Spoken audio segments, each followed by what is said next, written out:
Salom do'stlar, kanalimga xush kelibsiz. Ushbu videoda sizlar bilan Chatgptdan bepul ro'yxatdan o'tish va undan foydalanishni o'rganamiz. Demak, boshladik.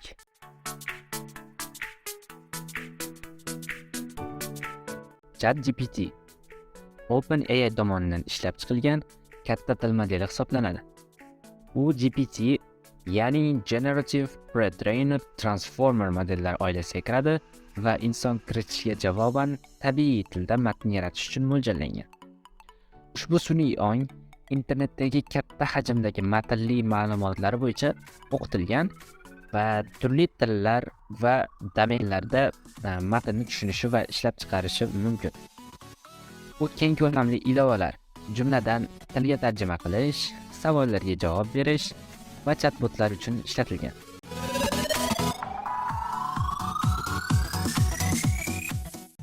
Chatgpt haqida ma'lumotga ega bo'ldik. Endi undan qanday qilib ro'yxatdan o'tishni ko'rib chiqamiz. Birinchi navbatda brauzerimizga VPN extension o'rnatishimiz kerak bo'ladi. O'zim ishlatadigan ishonchli va tezkor VPN uchun linkni Telegram kanalimga joylaganman. Telegram kanalimni esa ushbu video izohida qoldiraman. Telegram kanalimga o'tamiz. Linkni ustiga bosamiz. Men hozir copy qilaman.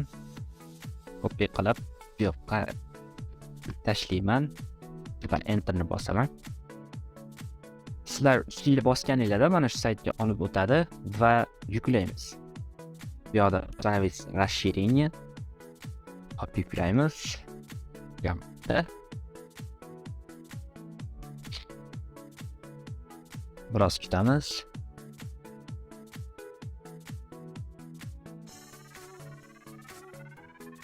Albatta free tanlaymiz. Continue, next, done.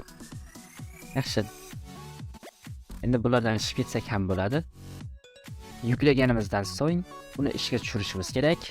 Yuklangan VPNni topishimiz uchun yuqoridagi extension bo'limiga o'tamiz va free VPNni topib ustiga bosamiz. Va qulayliklari va takliflari bu chiqishingiz mumkin. Va продолжить, начать. VPNga kirib oldik.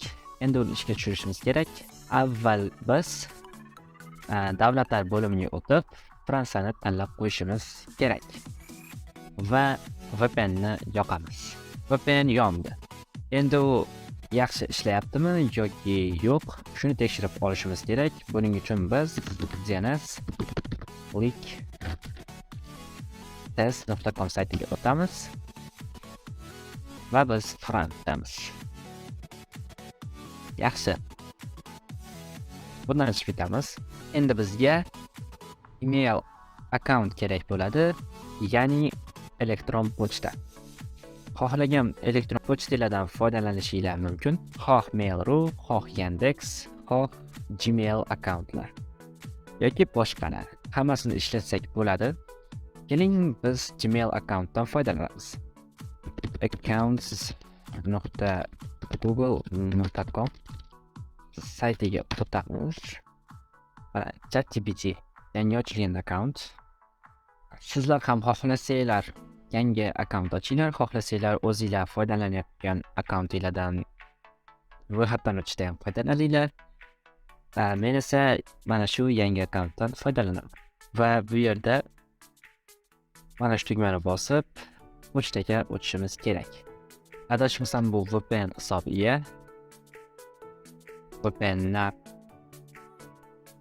spasiba kirsak, bu ishlab ketishi kerak. Aha, mana ishlab ketdi. Bu pochtamiz hozircha dura tursin, ochiqligicha. Chunki Chatgpt saytidan ro'yxatga o'tayotganimizda u bizni elektron pochtamizga xabar yuboradi va biz uni tasdiqlashimiz kerak bo'ladi. Xo'p, bu ochiq turadi. Va biz yangi oyna ochib openai.com saytiga o'tamiz. Biroz pastroq tushamiz. Try Chatgpt tugmasini bosamiz. Aha, bosdik. Sizlarda bu yerda birinchi kirganingizda galchka paydo bo'ladi. O'shani bosib, mana shu oynaga kirsanglar bo'ladi. login yoki sign up. Agar sizlarda akkaunt bo'lsa, login qilasizlar, yangi ochmoqchi bo'lsangiz sign up. Biz endi o'rganayotganimiz uchun sign up qilamiz. Endi kirayotganimiz uchun saytga va mana. Endi bu yerda penni yoqib qo'yishimiz zarur. Parij va penni yonib turishi kerak. Va elektron manziliylar. Chatgpt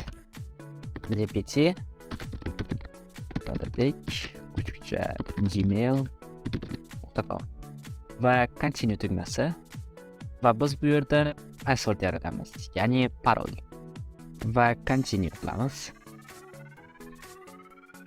Yuklanyapti. Biz bundan chiqib ketsak bo'ladi. Shu narsani ustiga bosamiz. Bizning chatgpt.gmail.com akkauntimizga xabar yubordi. Bu yerda open gmail qilsak bo'ladi va yoki bu yerda yangilab VPNimiz xalaqit beryapti. VPNni o'chirib ketaman. Unga kiramiz. VPNni yoqib oling.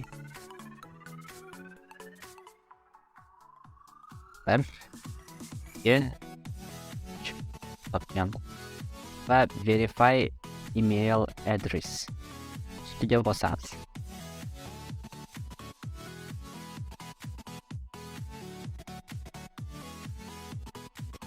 Yana o'sha oyna.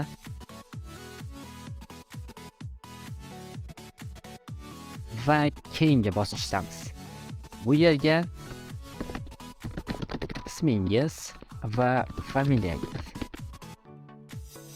Continue tugmaz. Va bizdan raqam so'raydi. Biz o'zbek raqamini kirita olmaymiz. Bu yerda chiqadi O'zbekiston. Mana O'zbekiston chiqadi, lekin bizning raqamlarni qabul qilmaydi. Buning uchun bizga NR degan dastur yordam beradi. Bu dasturni Play Marketdan bemalol yuklab olsanglar bo'ladi. Yangilangan versiyasi bo'lsa juda ham yaxshi. Agar sizda bu programma bor bo'lsa, lekin ishlamayotgan bo'lsa, uni yangilab olishingizni tavsiya qilgan bo'lardim. Va dasturga kiramiz.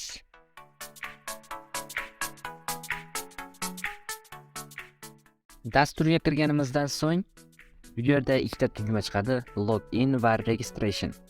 Registration tugmasiga bosamiz va bizdan email so'raydi. Chatgpt gmail.com va biz yana password yaratamiz, ya'ni parol. Bu galchkani yoqib qo'yamiz. Hamma shartlarga roziman deb va sign up tugmasini bosamiz. Okay. Kirmadi-ku deyishingiz mumkin. Endi biz Gmail akkauntimizni o'chirishimiz kerak bo'ladi, ya'ni pochtamizga VPNni o'chirib bitta Mobile Labs degan kompaniyadan kelibdi.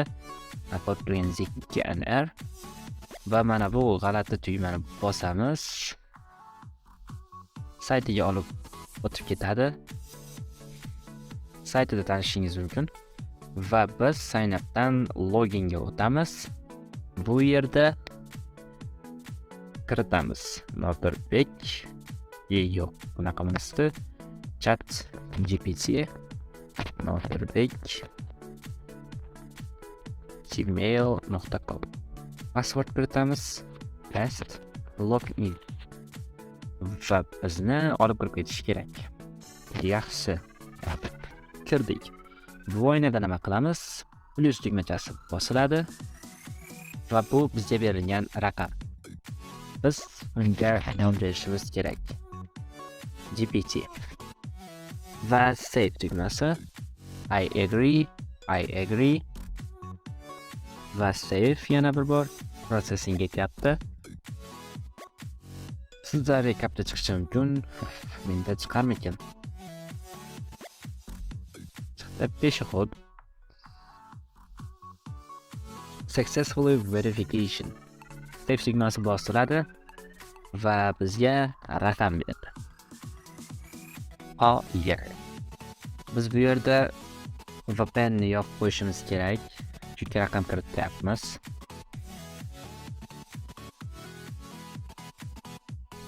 Закрывай. Bizga Fransiya emas, Polsha raqam berilgan. Poland. Mana 48 bilan boshlar ekan. 699 550 539 sent kod. Yo'q, bu raqam band deyapti. Mayli, plyusni yana bir bor bosib yangi raqam olsak bo'ladi va boshqa raqam oldim. 459 261 118 sent kod. Va bu ishladi. Judayam zo'r. Va bizga SMS keldi. 70 yaxshi. Endi bizga dasturni kerak yo'q hozir.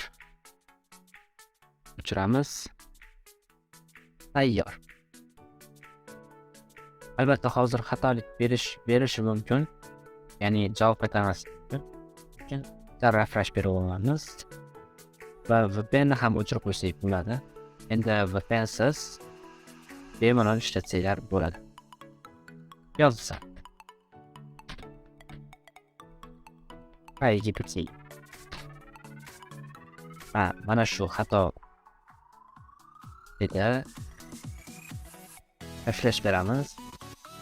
Judayam ko'pchilik foydalanayotganligi sababli bunday xatolar turibdi.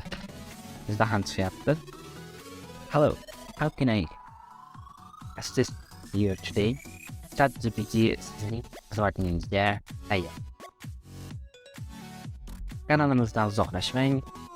Agar ushbu video sizga foydali bo'lgan bo'lsa, like, podpiska bosib qo'ying va kommentariyada o'z izohlaringizni yozib qoldiring. Albatta o'qib va videoni o'z yaqinlaringizga borishni unutmang. Sizlar bilan Nodibek Orifjonov bo'ldi. Keyingi videolarda ko'rishguncha, xayr.